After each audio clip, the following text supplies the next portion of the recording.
You know, every single business, from a giant like Apple or Amazon to the coffee shop on your corner, speaks a universal language. And nope, it's not English or Mandarin, it's the language of numbers.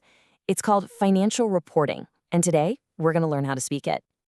All right, to get us warmed up, here's a question for you. Let's say you pay for a full year of Netflix upfront. Does Netflix get to turn around and tell its investors, hey, we just earned all this cash right on day one? The answer is actually way more interesting than you'd think, and it gets right to the heart of how companies are supposed to tell their financial stories. So, to really get to the bottom of that Netflix question, we first need to understand why there are rules for financial storytelling in the first place. At the very core of this language are what we call financial statements. Honestly, the best way to think of them is like a company's official report card. They tell us everything. You've got the income statement, which answers, did we make any money? Then there's the balance sheet, which is a snapshot of what do we own and what do we owe. And finally, the statement of cash flows tells us where did our cash come from and where did it all go. But why so many rules? Can't they just count the money? Well, imagine trying to watch a football game where every team just made up its own rules for scoring a touchdown. It would be total chaos, right? You'd never be able to trust the final score or compare one team's performance to another. Business is exactly the same. Without a common rulebook, we could never, ever trust the numbers. And in this global sport of business, it turns out there are two major competing rulebooks that pretty much all companies have to follow. Okay, so let's break this down. In one corner, you have US GAAP. Think of this like a massive, incredibly detailed recipe book. It gives you very specific step-by-step instructions for almost every situation. In the other corner, you've got IFRS, which is what most of the world uses, over 110 countries. This is less like a recipe book and more like a guide from a master chef.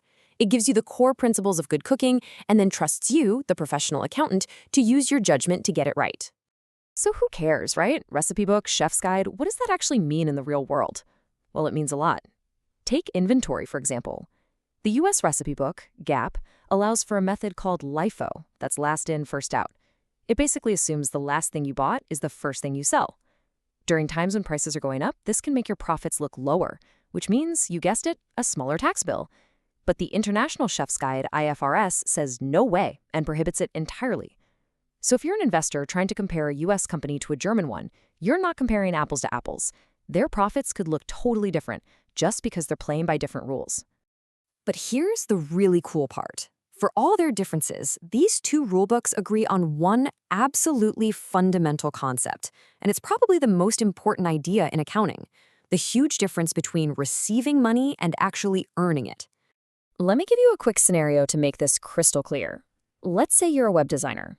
You work like crazy all through February to build a new website for a client. The work is done, you send the invoice for $5,000. But the client doesn't actually pay you until March. So my question is, when did you earn that money? Was it February, when you did all the work? Or was it March, when the cash finally hit your bank account? The answer, according to both rulebooks, is February. And this whole idea has a name. It's called accrual accounting. This is a total game changer. The core concept is that you record revenue when you've actually earned it by fulfilling your promise to the customer, not just when the cash happens to show up. It's about when you did the work, not when you got paid. So this is really the key distinction. The accrual basis gives you the true story, a much more accurate picture of how a company is actually doing. The cash basis, well, it's simpler, but it can give you a really warped view of reality.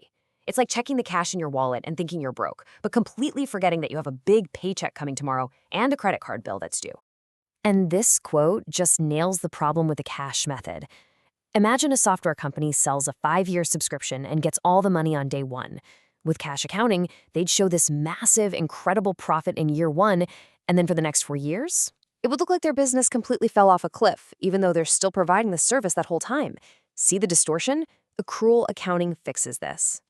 So, to fix this problem once and for all, and to get everybody playing by the same rules on this timing issue, the rulemakers did something pretty historic. They created a single unified framework for what is arguably the single most important number in all of business, revenue.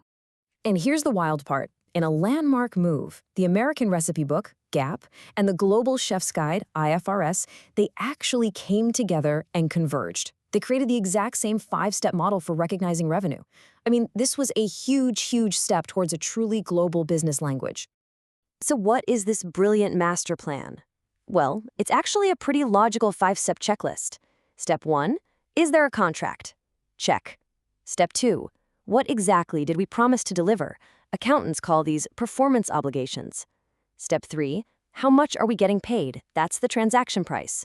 Step 4, if we promised more than one thing, how do we split the price up?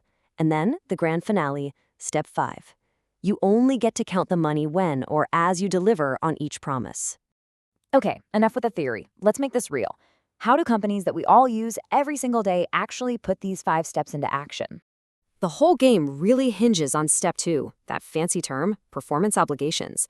But don't let the jargon intimidate you. All it's really asking is a simple question. What is the specific, distinct promise the company is making to its customer? So let's finally put a pin in that Netflix question. What is their core promise to you? It's not one specific movie, it's continuous access to their entire library for a whole year. They are fulfilling that promise every single day, every single month. So they can only earn your money as they deliver that service, a little bit at a time. That $120 annual fee gets recorded as $10 a month. The revenue is recognized over time. Now let's contrast that with Apple. When you buy an iPhone, what's their main promise? It's to transfer a physical product into your hands.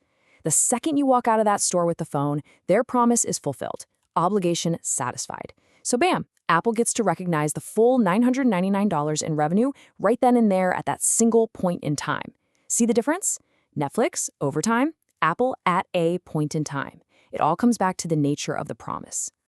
So, there you have it. From the 2 global rulebooks to the 5 critical steps of revenue, you now have the decoder ring for the language of business. You have the tools to look past the headlines and understand the real story a company's numbers are telling.